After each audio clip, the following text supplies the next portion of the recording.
It was my mother. Yeah, me mum called me. Finally got her off the phone. It's getting to 3:45, and I guess I have time to make one or two more of these, if that's what it takes, before I start cleaning up to go and the wonders of Halloween Horror Nights 20 on my second night, and do the one remaining house I haven't seen and some of the scare zones I didn't get to see last night due to the fact that it poured rain for one part of the evening and they pulled all the characters off the street, and also because the other people I was with, see, I'm polite. When I go with the other people, I usually acquiesce to what they want to do, and if they want to go back into the same house again, or if they want to go look at something else, or go get a bite to eat, or go to another house, and, I'll do that. And by the end of the night, I might miss some of the scare zones that we could have seen, or some of the other. But that's okay, because I know I'm coming back the next night. So it's alright, because I'll be seeing everything eventually. Right, it's not like I only had one night to go, in which case, I would have got an express pass and told everyone to get out of my way and do everything as much as I could. But now I get to go back multiple nights because it's expected of me, and among other things. Alright, where did I leave off? Okay, I just mentioned Terror on Church Street and how they acquired all those props in 1999.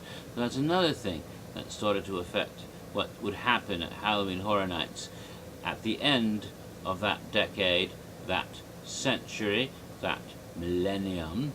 Technically it wouldn't end for another year at the end of 2000, but no one ever seems to understand. Trying to explain to people that 2000 was the last year of the decade of the 1990s, the 2000 was actually the last year of the 20th century, that 2000 is actually the last year of the second millennium, and that 2001 was the beginning of the new century, the new decade, new millennium.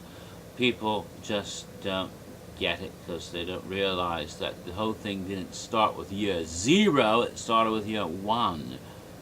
Just like people don't seem to understand that although this is Halloween Horror Nights 20, it's actually the 19th year of the event, because the first year was the first one, the second year is second. It's, well, I guess it, well, anyway, if you do the math, you'll see that 1991 to 2010 is 19 years, you see, because it isn't, and it's 19 years later, right, and that, but anyway, never mind. That's picking at nits, and that's like trying to explain a whole bunch of things. People have it set in their mind, and they're wrong, but you can't talk to them about it because they get all silly. But another thing happened in 1999 that would affect Halloween Horror Nights ever after, and that was real competition. See, prior to this, I mentioned before when Disney started doing their not so scary, and yeah, that was not real real competition started in 1999 when in Busch Gardens at Tampa Bay they began their own Halloween event that was scary. Now, I don't think it's ever really been anywhere near as what's the word I'm looking for? Big is the word I would use, but that's perhaps encompassing, as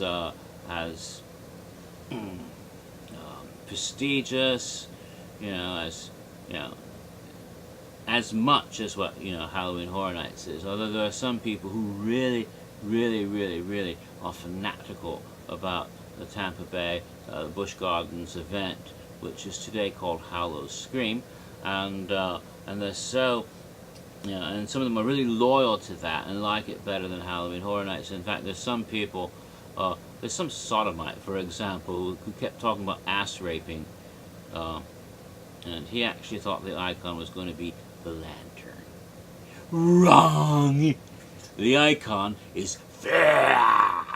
And you want to talk about ass raping, he looks like, if you look at his like that guy compared to the goth chick emo, angry at her boyfriend, so he's going to snip her fingers off girl at Hallows Scream this year. Who would ass rape who?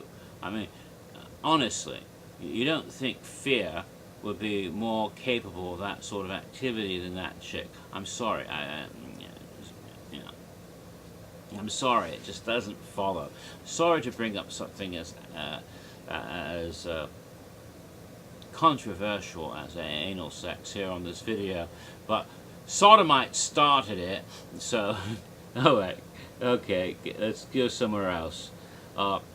Yes, 1999 was the year that Hallows Scream began, and it was the first real, in fact the only real competition Halloween Horror Nights has ever had, and over 11 years they've gotten better at it, and they're starting to get a little more competition, although really, due to distance and a few other factors, they really don't make that big of an impact. But it is an impetus for Universal Studios to make the event all that better than it was before, and to continue to grow, because they know that if they let themselves slack, that those people at Busch Gardens might step in and step their game up, and then suddenly people might start bleeding to the other one, and they didn't want to do that, so they continued not to rest on the laurels but to keep it going, and you'll see that in later videos. But it started in 1999, but it wasn't called Hallows Scream. Just like Halloween Horror Nights started as Fright Nights and then became Halloween Horror Nights the very next year. When they started the Halloween events at Busch Gardens, they called it, and you can tell when I give you the name, if you don't already know it, you can see why they changed it. The original name was Spooky Safari. Doesn't that just send shivers through your spine and make you want to wet your pants? Spooky Safari. Oh, that's frightening. I want to go on a spooky safari. Maybe a big lion wearing a mask would go boo. Sounds like something from Big Gay Owl's Big Gay Animal Factory or Farm, whatever the hell it was on South Park. Here's a gay goose, and there's a gay lion. Rawr. I can make these jokes.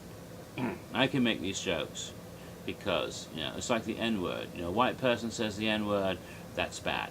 Black person says the N-word, they can't because it's their words. They can say that word. I can make these jokes. Okay. Some of you, if you happen to be heterosexually inclined, you can't make those jokes. They're offensive if you make them. I can make the jokes, though, because, I can get away with it for that reason. Okay? Just want to get that clear. I can make those jokes. All right. Anyway, because that means I'm laughing at myself. Spooky Safari. God. Understandably, in the year 2000, that got changed to Hallows Scream, which also is a bit corny of a name if you think about Hallows Scream, especially if you spell Scream S-C-R-E-E-M. But, that's the brand image, I guess. And it's gotten better over the years, and it's becoming more. That's why, as I said, Universal needs to keep the game up, because you don't want Tampa, you don't want Busch Gardens to get to surpass you. You gotta keep your own supremacy as the #1 premier event of horror Halloween theme parkery in the world, which is Halloween Horror Nights in Florida. So now, on this 4th video, after making 3 on this 4th video, at 10 minutes in, or almost 9 minutes in, finally, I get to the place where I can actually start talking about the event, having gotten through all that other history and preliminary crap. Now, we'll talk about the event itself. Halloween Horror Nights 9. Last Gasp.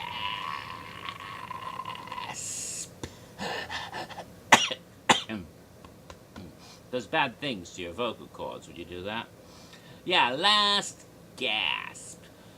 Yes. So, let's see. How do I start talking about Last Gasp? I guess I'll start with my own personal experience of it. Yeah. So, here I am. 1999 was a very big year for me.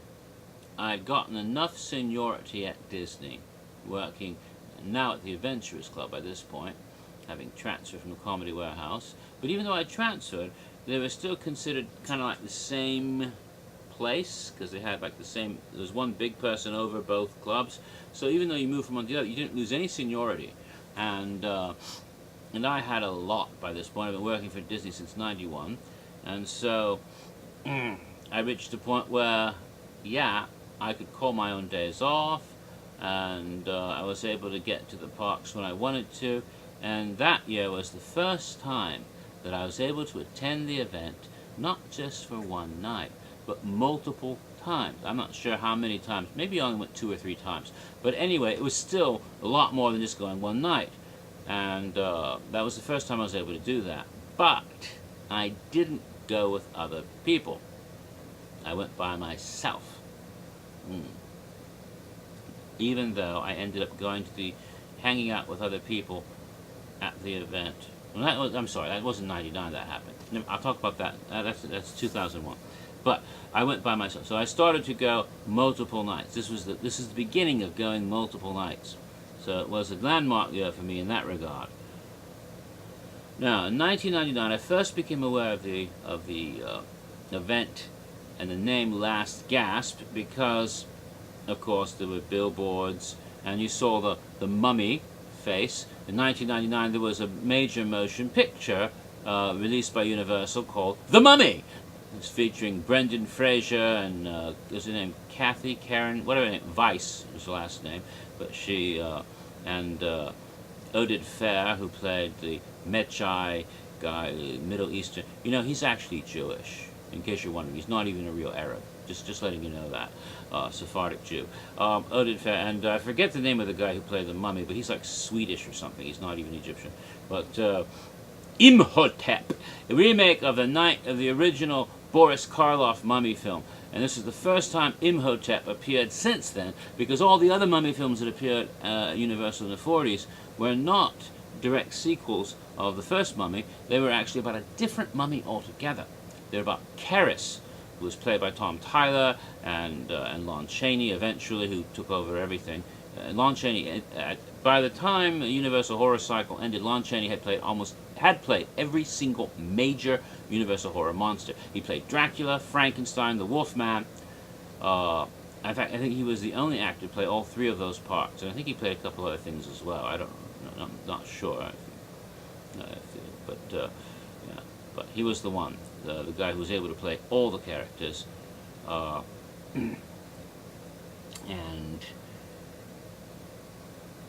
it wasn't his mummy. It was Boris Karloff's mummy that was remade as Imhotep, who had been a high priest.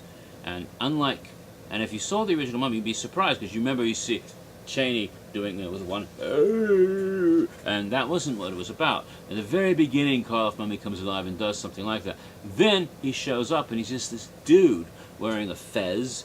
Fezes are cool, and whatever you call those things that Egyptians wear. I forget what they're called. Farouk, I don't know what the hell they're called. Those garments, and he's wearing that robe, and he looks like just an elderly Egyptian man, except he's like wrinkled, really, really wrinkled, because he's a couple thousand years old. That's why. And he goes, "Pleased to meet you." I can't do a Karloff voice.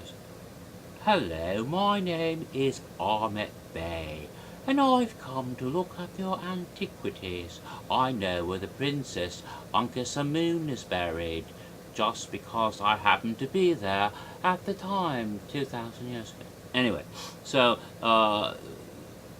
sort of a remake, a similar story. We have Imhotep risen from the dead. He's an evil sorcerer. He had the same affair with Ankhesemun and got himself mummified alive. Big difference. Karloff's mummy had a white cat, and the new mummy was scared of cats, because cats had the power of the goddess Bubastis. Now, again, I'm straying from my topic, but I have to bring this up. You've got these 4 dudes, okay? They're the only ones that he can take his bodily functions from, and I'm running out of time again, so I'll start with that.